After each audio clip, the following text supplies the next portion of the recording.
Sahabat pejuang di seluruh tanah air, jumpa kembali bersama kita di Leader Forum Beli Indonesia ini. Sebagaimana sebelumnya saya sudah perkenalkan kepada kita semua bahwa hari ini kita akan menghadirkan seorang narasumber, seorang tokoh yang luar biasa, yang dulu cukup mengagumkan kami ketika masih mahasiswa ketika itu, Ibu Marwah Daud Ibrahim. Dan kita tahu bahwa IPTN itu hanya sebuah iceberg saja dari persoalan besar bangsa kita di bawah. Nah, Bu Marwah, sebenarnya IPTN itu kan hanya sebuah hot button yang ditekan oleh orang asing untuk menghentikan semua pembangunan kita di Indonesia ini. Sebenarnya Bu, apa yang terjadi di balik itu sebenarnya Bu? Karena Ibu kan orang yang paling tahu, dekat dengan Pak Habibie, ide besar beliau, gimana apa yang terjadi di balik semua itu sebenarnya? Terima kasih banyak nih Mas Aswandi. Mas Wandi, iya. Jadi sebenarnya seperti quote tadi saya suka sekali, sebenarnya kita tidak bisa diganggu oleh negara lain kalau kita tidak berkenan untuk diganggu. Iya. Kita tidak bakal dijajah negara lain kalau memang kita tidak mau untuk dijajah. Nah, itu sebabnya kenapa sejak 2009 saya betul-betul memutuskan untuk tidak di DPR waktu itu dan saya keliling Indonesia membangun karakter bahwa kita harus bangga menjadi bangsa Indonesia begitu. Jadi sebenarnya yang terjadi ya bolehlah memang kita diganggu dari luar, tapi seandainya kita bersatu gak ada yang bisa mengganggu kita. Nah, saya ingin menyampaikan juga ada pesan penting ya. Waktu itu ada saya kan sebagian besar tadi yang ditonton ya, sahabat-sahabat yang bekerja di IPTN waktu itu, kemudian menjadi PTDI, kemudian juga teman-teman yang bekerja di hampir semua lembaga-lembaga Ristek, itu boleh dikata seangkatan dengan saya yang dikirim belajar oleh Pak Habibie sekolah, banyak sekali negara-negara maju secara teknologi dan kita waktu itu memang mengimpikan Indonesia segera bangkit. Nah, ada seorang waktu itu saya di BPPT dan banyak sekali kritikan dari negeri kita sendiri. Untuk apa sih bikin pesawat canggih? Itu program impian. Paling juga seperti dikatakan tadi. Jadi tidak apresiasinya sangat rendah. Nah, justru orang waktu itu salah seorang penasehat ya, mantan penasehat presiden dari Amerika waktu itu datang ke Indonesia mengatakan begini, salah kalau melihat Pak Habibie sedang hanya membuat pesawat terbang. Beliau ini sedang sebenarnya membangun sebuah kekuatan yang berbasis sumber daya manusia. Dan itu memang mahal. Nah, yang kedua yang dilihat orang adalah berjangka pendek. Cara pandang bangsa kita kan sangat jangka pendek. Iya, betul. Nah, ini harus dibuat desainnya dulu. Ketika didesain ternyata belum ada orangnya, disiapkan orangnya. Ketika orangnya ada atau sedang disiapkan, kan harus siapkan laboratoriumnya, disiapkan semua dan banyak lagi. Sehingga katanya ini kalau sudah jadi prototipenya, sudah jadi standarnya, kemudian diproduksi dalam jumlah yang cukup, tentu harganya jadi lebih murah. Nah, ini yang harusnya menjadi keyakinan seluruh bangsa. Tapi sekali lagi, ini yang membedakan kita dengan bangsa Amerika. Di sana itu ada namanya American Dreams ya. Saya nggak tahu sekarang bagaimana ya, tapi itu yang membuat negara itu besar menurut saya. Ya, memang iklan-iklannya mengatakan begini, made in USA. Apa saja harus kita bangga memakai. Kalau kita kebalik kan, kita ikut tepuk tangan ketika kita membeli produknya orang gitu loh. Jadi itu yang juga saya katakan kita harus ubah mindsetnya. Kita harus saya keliling Indonesia sampai ke pelosok-pelosok negeri, melatih bahkan sampai ke kepala desa. Saya baru kembali tadi teman dari Kemeninfo ya di Lembang itu menyampaikan itu bahwa kita harus bangga menjadi bangsa. Nah, setelah melihat bersama tadi tayangan, saya ingin menyampaikan berita gembira. Teheran. Berita gembira. Tadi kan tayangannya memperlihatkan sahabat-sahabat saya yang dulu dikirim sekolah, kemudian ada yang masih mungkin dari 12.000 itu masih menunggu atau masih mencari kerja yang tepat, ada yang bekerja apa adanya begitu. Bahwa saat ini Pak Habibie bersama dengan Pak Ilham Habibie, lalu kemudian ada Pak Agung Nugroho dan beberapa teman-teman itu dalam proses membangun sebuah atau melanjutkan PTDI ya dengan adanya PT RAI, jadi Regional Aviation Industry. Dan ini sangat luar biasa dan saya berharap ini bisa kita kerjasama dengan Beli Indonesia. Oh, sangat senang kita Bu. Nah, jadi ceritanya gini. Nanti tahun ini sudah dalam kontrak pembelian atau sudah ada MOU itu untuk membeli pesawat yang mungkin setara ya dengan ATR milik Prancis dengan penumpang 80 yang Regioprop R80. Nah, waktu itu PT RAI bekerja sama, saya yang ikut menandatangani MOU-nya dan ketika itu memang sesuai dengan visinya Pak Habibie yang ya tidak harus semua perusahaan besar yang membeli. Bisa saja rakyat kemudian nanti, nah kita urunan, jadi pemiliknya nanti bisa rakyat Indonesia. Dari mulai kita punya 50.000, 100.000, tapi kalau 1 juta kita kan bisa juga. Bisa. Nah, bisa.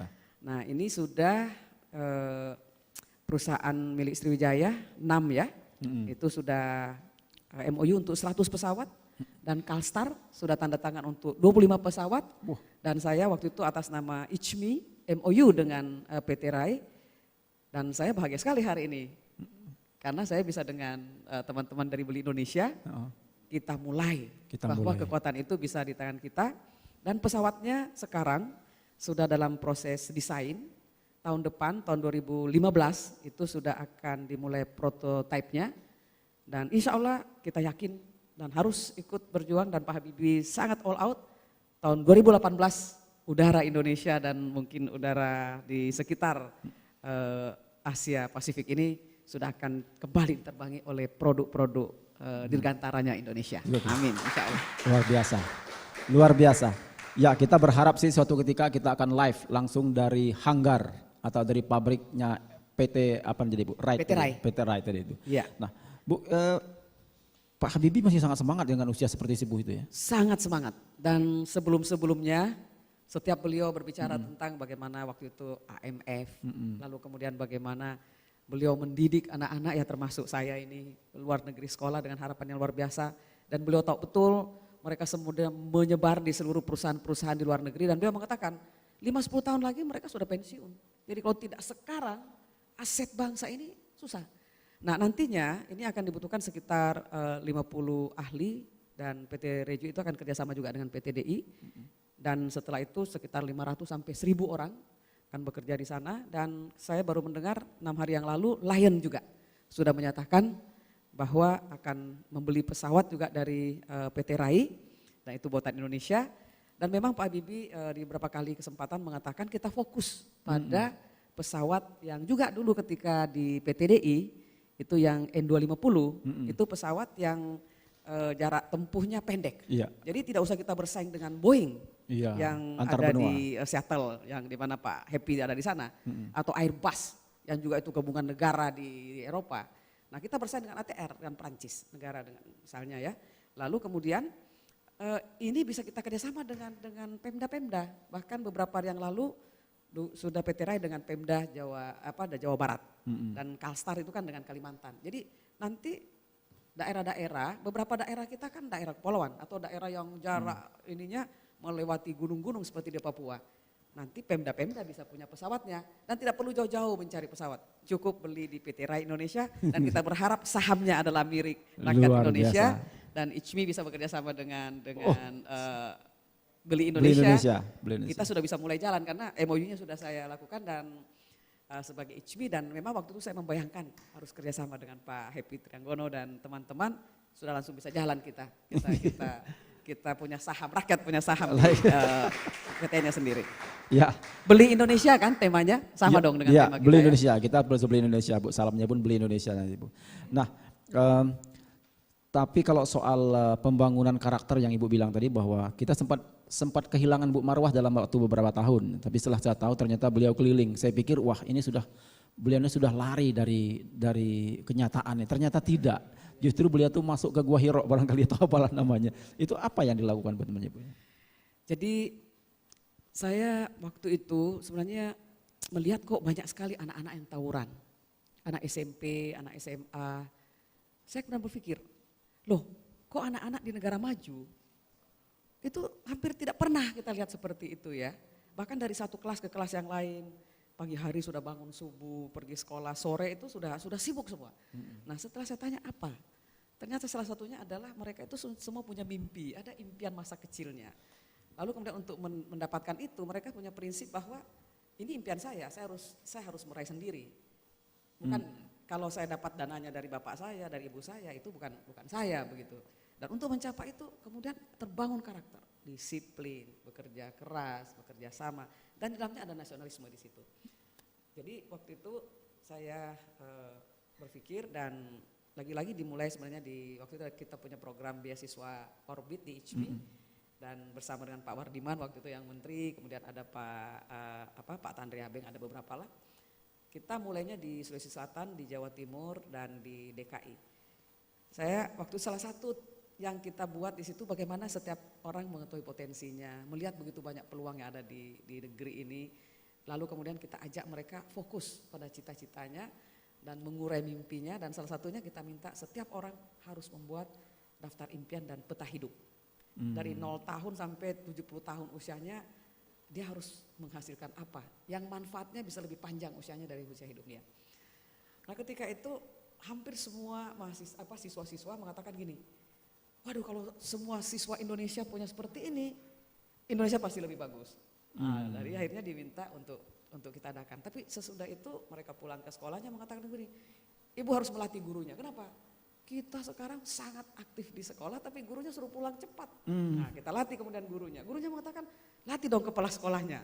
Dari situ kemudian saya pikir keliling Indonesia kita, dan singkat kata alhamdulillah ternyata mungkin dari orang tua dan sebagainya mengalir saja seperti biasa. Dan saat ini kami melatih mahasiswa di kampus-kampus, misalnya di UNER mahasiswa baru 8.000 mahasiswa, 9.000 ya.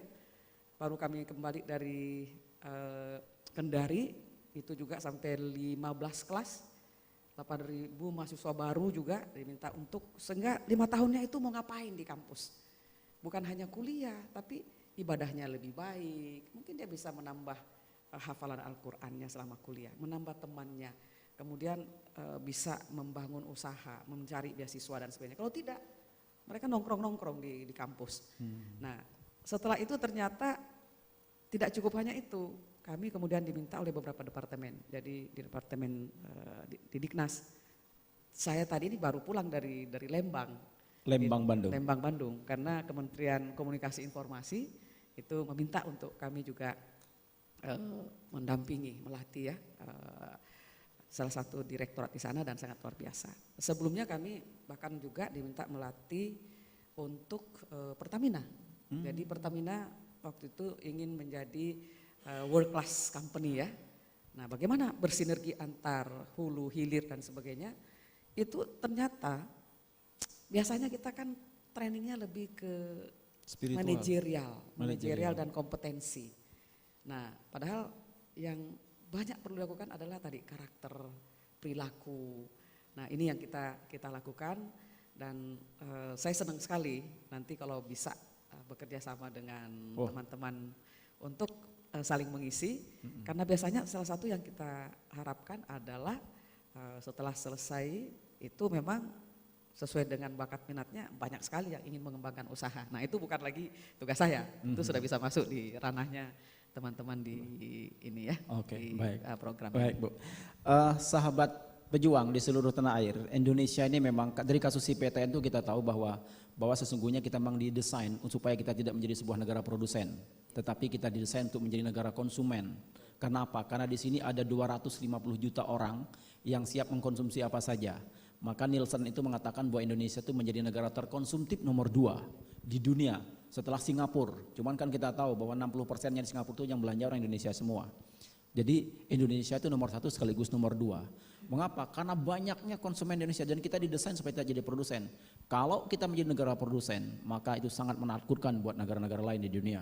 Karena apapun Indonesia itu miliki, bahan bakunya sudah tersedia. Kalau berubah jadi negara produsen, wah negara inilah yang menjadi pusat peradaban barangkali. Tetapi kita tahu ternyata Obama sendiri mengakui bahwa yang namanya Indonesia itu adalah sebuah raksasa yang sedang tidur. Karena hari ini ketika Amerika dalam kesulitan ekonomi, kesulitan keuangan akibat beberapa kebijakan mereka terutama berkaitan dengan pangkalan militer dan lain-lain itu, ternyata mereka memiliki kesulitan ekonomi. Ketika Indonesia kehilangan banyak kesempatan untuk memberikan lapangan pekerjaan buat anak-anak negerinya dan anak-anak bangsa kita yang berbondong-bondong ke luar negeri mencari penghidupan sebagai TKI TKW, justru ternyata Indonesia itu banyak memberikan penghidupan buat bangsa Amerika dengan membeli 200 unit pesawat, 230 unit pesawat itu menghidupkan 40 industri kecil, menghidupkan industri kecil di 40 negara bagian di Amerika. Ini ucapan berikut ini ucapan Obama yang disampaikannya kepada rakyat Amerika melalui satelit, dari jalur satelit dari Nusa Dua Bali pada bulan November 2011. Kita ingati dulu, kita ikuti bagaimana ucapan Obama ketika itu.